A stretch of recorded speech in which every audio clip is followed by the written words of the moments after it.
with all this in mind, that it was just a crazy Sunday. Robert Klemko is with us, SIMMQ, the NFL writer. Great site, and is with us here on Tiki and Tierney. Robert, how you doing today? Doing well. How are you? We're okay.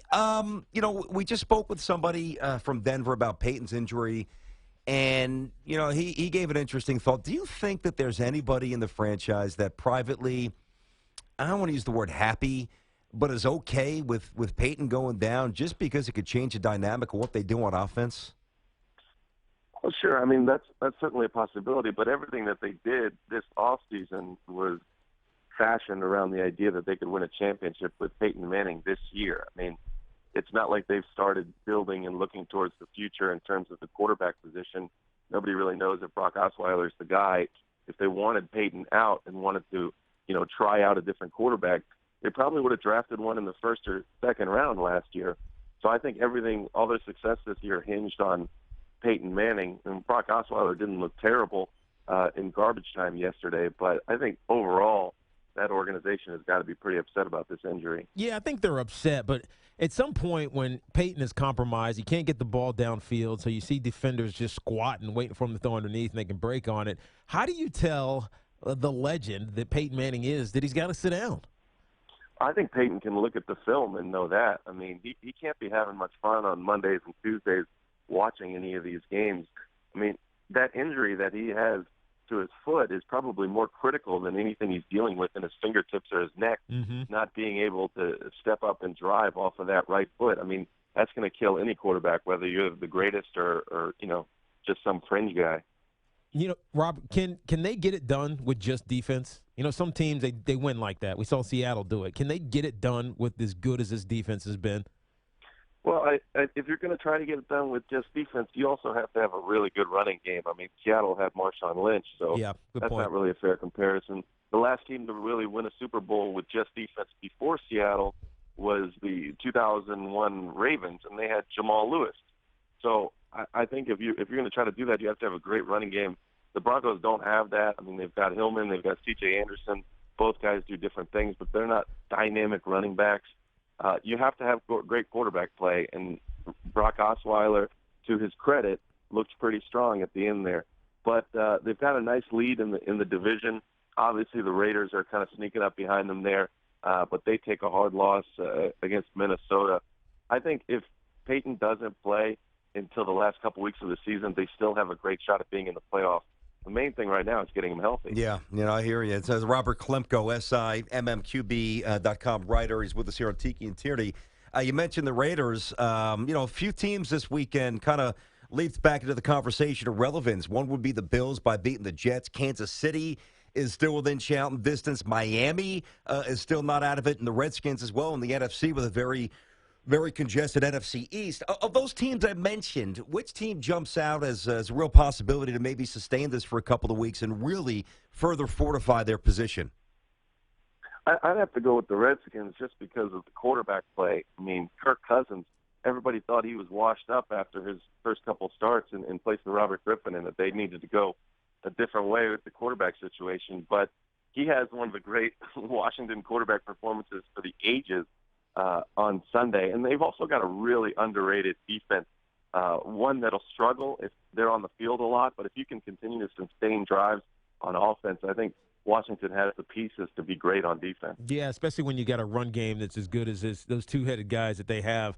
But interestingly, you talk about Washington and Kirk Cousins. It's amazing how Robert Griffin is not even active. He's not even a conversation point anymore with this Redskins team.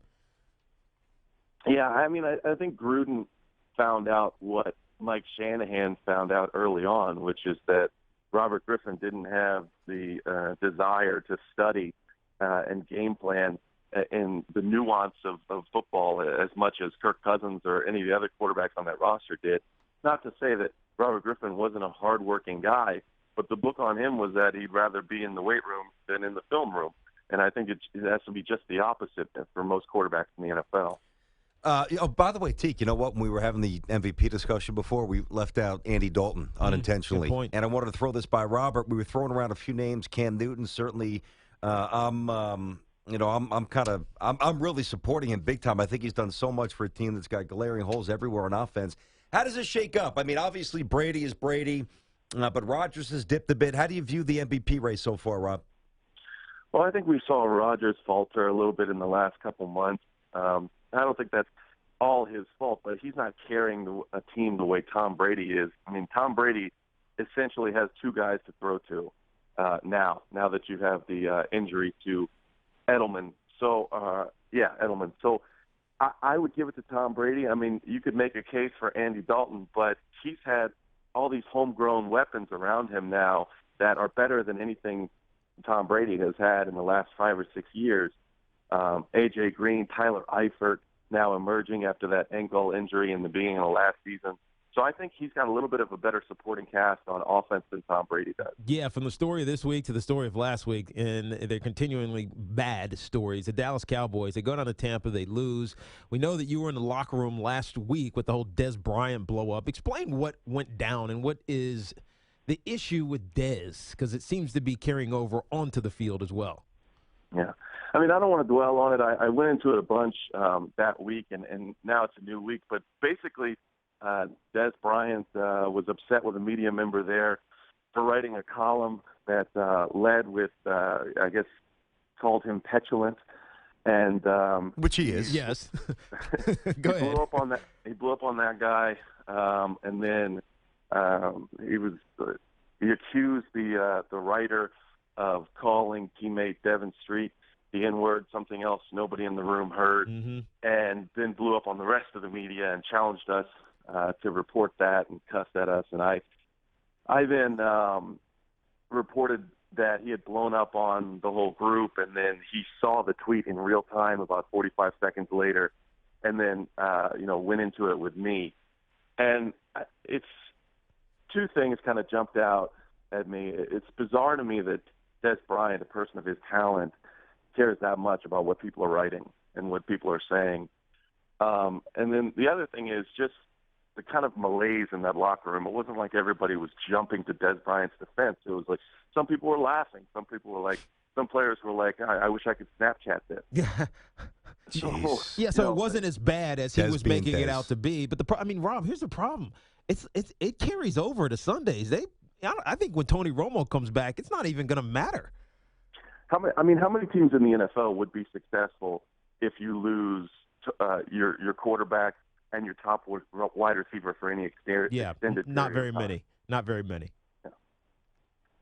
Yeah, but I don't know. I think what Tiki's saying is there, and I'm going to speak for you, Tiki. It seems like there's a lack of, urgency or passion. It seems like maybe that negativity that is always permeating the locker room has kind of seeped onto the field. That's kind of what you're saying, right, Tiki? Yeah, that's what I see. That's what it feels like. Yeah, I mean, with Dez, he's always going to be up and down. He's always going to be hot and cold. The Cowboys have a number of guys like that on that roster.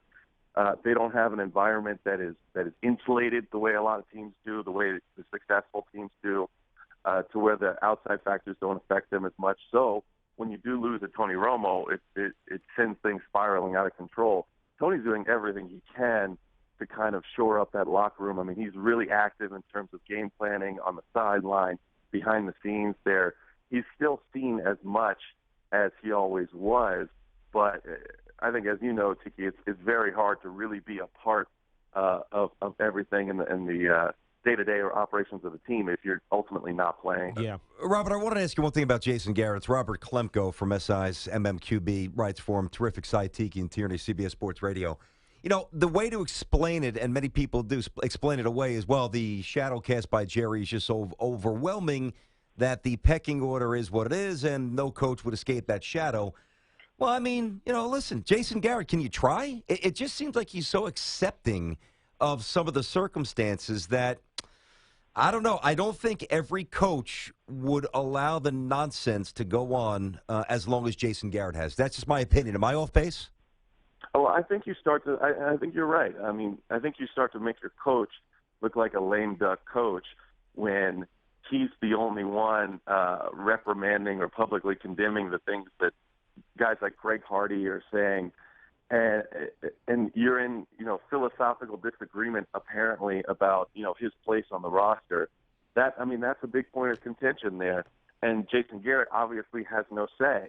it's all Jerry Jones's call. Whether it's Greg Hardy or Dez Bryant's behavior, he's essentially, coach, assistant head coach, GM, owner. I mean, he's everything there. He's the only owner with this much of an active role in the team's day-to-day operation. Yeah, it's got to be the most impossible head coaching job in football, period. And I think people thought that Jason Garrett would be up for it because he was on the Cowboys during all those great years in the 90s where you had the bizarre locker room culture with guys that weren't necessarily on the up and up, but they came together on Sunday. Robert, appreciate it, man. Thanks for the call, or thanks for calling us up, calling in. Appreciate it, dude. Yeah, have a good one. Take care.